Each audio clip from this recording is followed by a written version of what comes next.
तानंग तालुका मिरज येथील रितेश बाबूलाल रावळ यांच्या मालकीच्या रावळ ट्रान्सपोर्टमधून 78,67,695 रुपयांचा बेदाणा व 6,56,738 रुपयांचा काजू असा एकूण 85,23,333 रुपयांचा माल रावळ यांनी एका ट्रकमध्ये भरून पटना बिहार येथे पाठविला होता। सदरचा माल ट्रक मालक व चालक या दोघांनी पटना येथे न पाठवता परस्पर विकून किंवा स्वतःकडे ठेवून फसवणूक केल्याची तक्रार कुपवाड पोलीस ठाण्यात दाखल केली आहे। पोलिसांनी ट्रक मालक मोहम्मद जरार खान व चालक जफरून ट्रक हुसेन कुरेशी या दोघांच्या विरोधात गुन्हा दाखल केला आहे।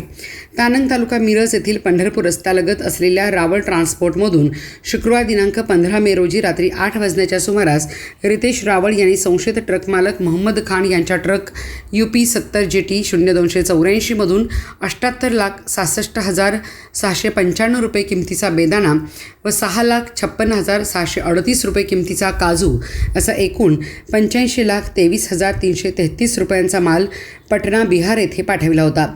संशयित ट्रक मालक मोहम्मद खान व चालक जफरून कुरेशी या दोघांनी सदरचा माल पटना येथे न देता परस्पर विक्री किंवा स्वतःकडे ठेवून फसवणूक केल्याची तक्रार रावळ यांनी कुपवाड पोलीस ठाण्यात दाखल केली आहे। पोलिसांनी संशयित दोघांच्या विरोधात गुन्हा दाखल केला आहे। पोलीस पुढील तपास करीत आहेत।